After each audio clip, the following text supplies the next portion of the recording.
even before the ancient island chiefs. There was Maui the demigod, who looked and lived like a man, but who was stronger and more clever than any mortal.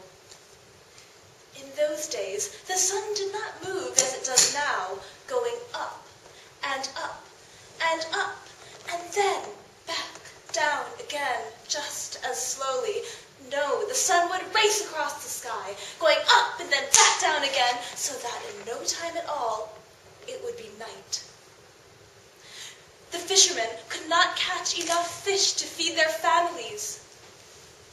As the sun came up, they would go out in their boats, and just as they were beginning to cast their nets, the sun would go down.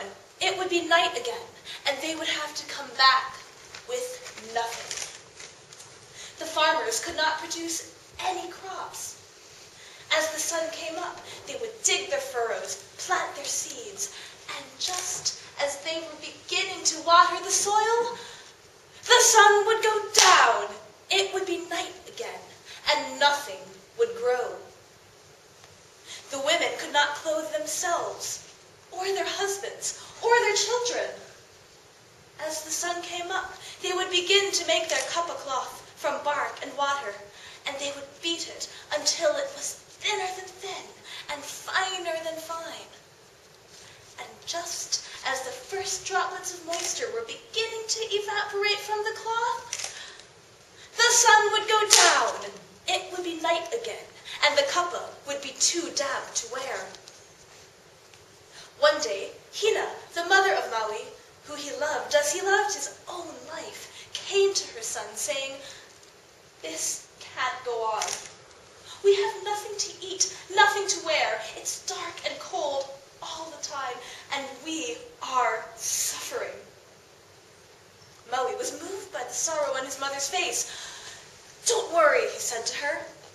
"I'll take care of it." Hina paused. She looked at Maui, because although he was strong and clever, he was still her son, and her favorite son at that. Finally, she said, "All right. But you can't do this alone. You must go and see your grandmother. She's the only one who can help you. Go up that mountain." And Hina pointed to a mountain so far off in the distance, Maui could barely see it. "Once you start walking," she said, "don't stop until you reach your grandmother's hut. When you get there, stand outside. Do not call out to her. Do not say anything. Wait for her to come to you." Maui promised that he would do everything his mother said. He hugged her, he kissed her, and off he went. The mountain was even further away than he thought it would be, and the going was even harder than he thought it would be. But he kept his promise, and he didn't stop walking until he reached his grandmother's hut. And when he got there, he waited outside, not saying anything. In a little while, a tiny, old woman came out. Her eyes were clouded over.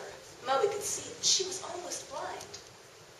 But she had very good hearing, so she heard his footsteps coming all the way up her mountain, and now she could hear his breath and the beating of his heart. She also had a very good sense of smell, and ultimately that was what drew her out. Because people did come up her mountain from time to time, seeking her help for this problem or that, but none of them had ever been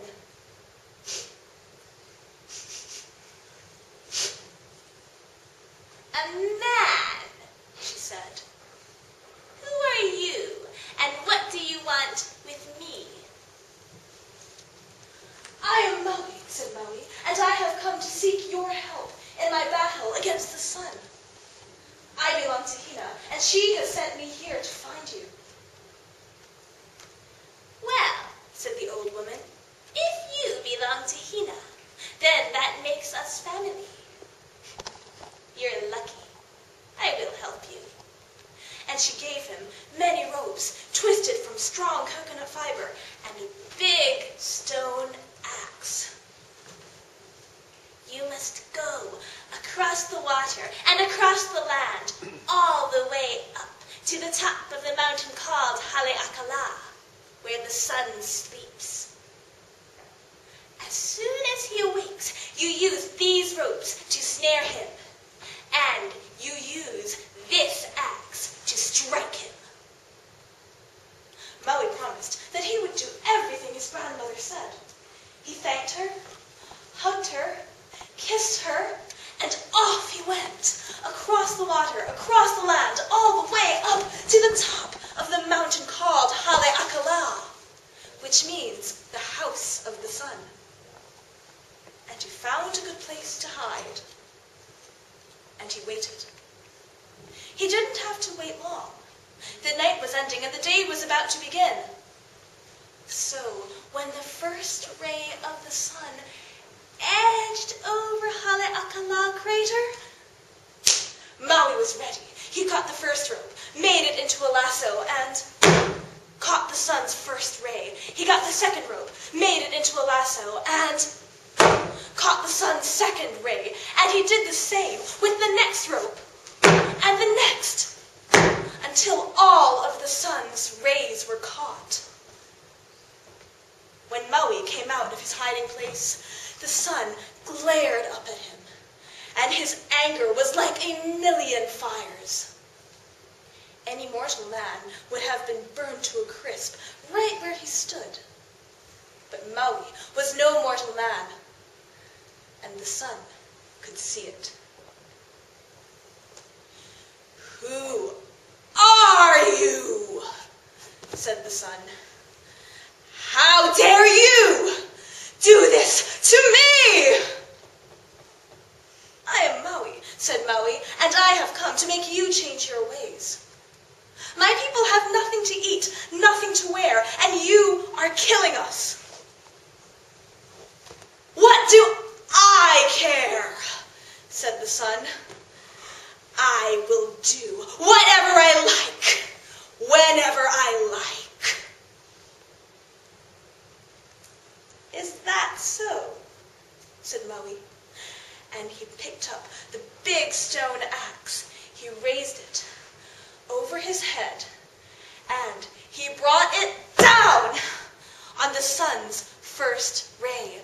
He raised the axe again over his head and brought it down on the sun's second ray. And he did the same with the next ray and the next, until all of the sun's strong rays were broken. Maui raised the axe one more time for the final blow, and the sun cried, "Stop! You win. Look at me.